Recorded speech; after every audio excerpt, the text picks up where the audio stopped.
Okay, welcome back to the Carton Show. Bunch of NBA stuff that kind of came out of nowhere yesterday. You know, Kevin Durant's always online reacting to Twitter bullies and whatnot, but he had an interesting take, kind of defying logic of the last 50 years, which is that defense wins championships. Yes. KD came out and said, offense wins championships, brother.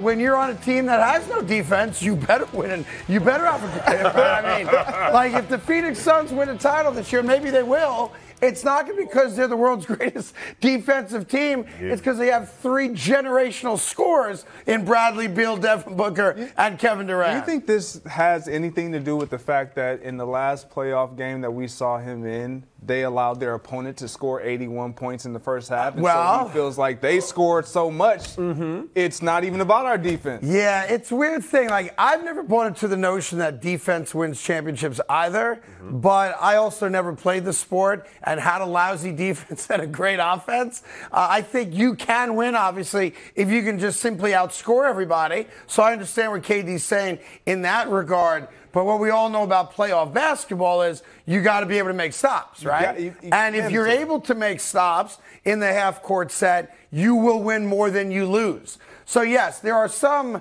you know, like if you look at, you know, the 80s Lakers teams, they could just run everybody out of the building. Defense wasn't as important. I can accept that, right? But really from that point on, it's very rare to have an NBA championship run without having a much better than average defensive squad. Yeah, look, I'm an offensive guy. I've always been about offense, whether it's baseball, basketball, football. I want to see a lot of points scored. But at the end of the game, typically when you're in the waning moments of any game that has any level of importance, you need a stop. You have to. You got to be able to produce a stop. Yes, we understand you got to be able to score points. Everybody knows in order to win, you got to outscore the opponent. But also in order to win, you better be able to stop the opponent from scoring. Right. And so defense matters. Offense matters for sure. I think offense is what it electrifies the fans. It keeps us viewership high, all the things. But defense, you got to have it, or what happened to the Phoenix Suns will continue to happen. Well, listen, and here's going to be, you know, becomes the $64,000 question for the Phoenix Suns, and that is, do you think a team that clearly has no depth, is not regarded as a great defensive team, and I'm excluding KD from that because when he wants to be, he's a lockdown defender, and it's very hard to score against him because of his size, obviously, right? But do you think the combination of DeAndre Ayton, KD, Bradley Beal, and Devin Booker are just so good offensively that they don't have to worry about playing really good half-court defense? Because ultimately, that's what Durant is saying. Now, to be fair, I thought they had that in Brooklyn. Oh, I was about to say. With Kyrie, Harden, and Durant. Right? You talk about generational offensive players. You got 3 of the great offensive players in the history of the sport. And by the way, you won a single playoff series. Yep. One. Right? And I know in Kevin Durant's defense, he would probably talk about not being able to play together with those guys consistently. And Kyrie got hurt, and Harden got hurt. However, we have seen this before. Yes. And it just hasn't turned out to work for Kevin Durant when he's been on these types of teams. I just don't see it working. As much as I was excited to see the Phoenix Suns last year, with Kevin Durant being a part of that team and that roster, the way that they were configured last year, it was like, oh, this is the team to beat.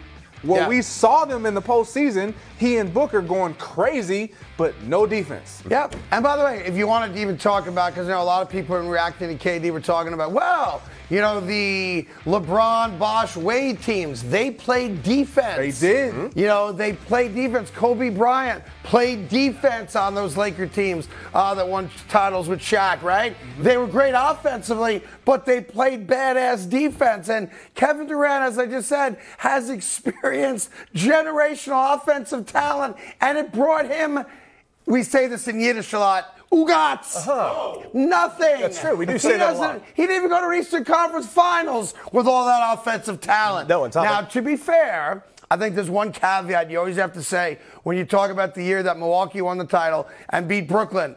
If KD was wearing a size 11.5 sneaker, I think they actually win the NBA championship that year. But he wasn't. Yeah, you would also need a bone saw for that sneaker as well. You're going to have literally saw his foot in half for that to work. Well, I'm just saying, like, a little teeny big toe. Just a little bit. Yeah, well. On the line. And then, of course, he threw up a 30-foot air ball in overtime. That cost them the series. But he did hug his mom afterwards, so that was pretty cool. That's all that matters. Another NBA note for you. It's official now. Kristaps Porzingis, the aforementioned unicorn, who's not really a unicorn, who's now on his 19th team in the NBA, has signed a 2-year deal. They're called an extension to be with the Boston Celtics. Listen, Porzingis was the leading scorer last year for Washington. He's a good player, no doubt about it. He does represent problems defensively for other teams. But, man, I still think the Celtics got rid of their heart and soul in Marcus Smart. And listen, they're going to be a very good basketball team.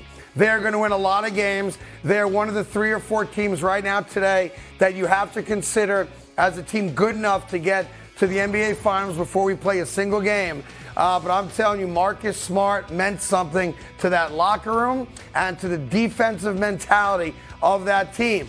Not to knock Porzingis, but I want to see what the new look Celtics are, how they play with Porzingis on the court, not Marcus Smart. Yeah, I'm with you. Losing Marcus Smart was everything. He represents everything you want in a basketball player, offensively, defensively, leadership-wise, on the court, off the court.